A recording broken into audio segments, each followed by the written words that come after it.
about through a story from my friend Sara. One evening, her 5-year-old, her kindergartner, came home and asked her if it was stealing, if his friend was taking food out of the trash can. Turns out that this particular child was going to bring food home to his siblings at home because he had food at school and he knew that his siblings didn't necessarily have enough food at home.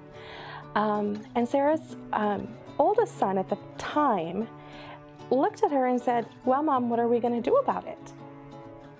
We got together with all of our kids running around us at Starbucks, and we talked about it.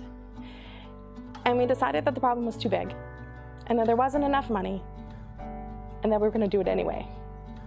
We spent 8 months of last school year delivering backpacks into backpacks at Discovery Elementary, Madison Elementary, and North Junior High. And we are now in our 2nd year, delivering at those 3 schools and making plans to expand.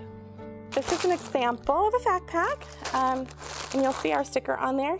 This bag is essentially a 2-day pack, so there are 2 breakfasts, 2 lunches, and 2 snack items in this bag, and it's for a standard weekend. We do send a bag home for every single day school is not in session during the school year, so we serve on average about 102 days a year. My name is Lisa Staples, and I'm a food fairy for FACT. And food fairies actually deliver the bags of food on Friday afternoon. The kids will just open their locker, and in their backpack will be a pack of food. I didn't really think about it, the fact that the children in our public schools get fed for breakfast and lunch. But then on the weekend, unless they're involved in the Boys and Girls Club and get meals there, they really can be hungry over the weekend, and that's a long weekend. So hunger is scary for kids. When a kid knows that there's going to be a backpack in their backpack on Friday afternoons, they're not scared anymore. They know that there'll be food at home, and a lot of them are very proud. They're proud because they're bringing food home to help their families. The impact of the program on the students at Discovery, it not only gives them food so they feel safe in knowing that they don't have to worry about being hungry, but it also lets them know that people care enough about them to make sure that they have food, and that gives them hope.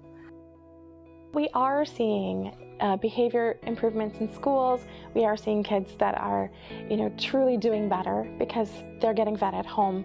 But I think the real win for us will come in 10 or 15 years, when those kids that we were serving now grow up. And I think, how they perceive serving people. The amount of work that the volunteer organizers put in is amazing, amazing. And so it really makes it easy for volunteers to just step in. We host a PAC event almost every 3 weeks, and they are fully volunteer, just like the FACT team. Feeding Area Children Together is 100% volunteer run. And we invite businesses, community groups, civic groups, Girl Scout troops, Boy Scout troops, church organizations to come pack with us at our public packs, but we'll also come to you. I mean, all these people working together like, it's an assembly line, a beautiful assembly line, to feed our children.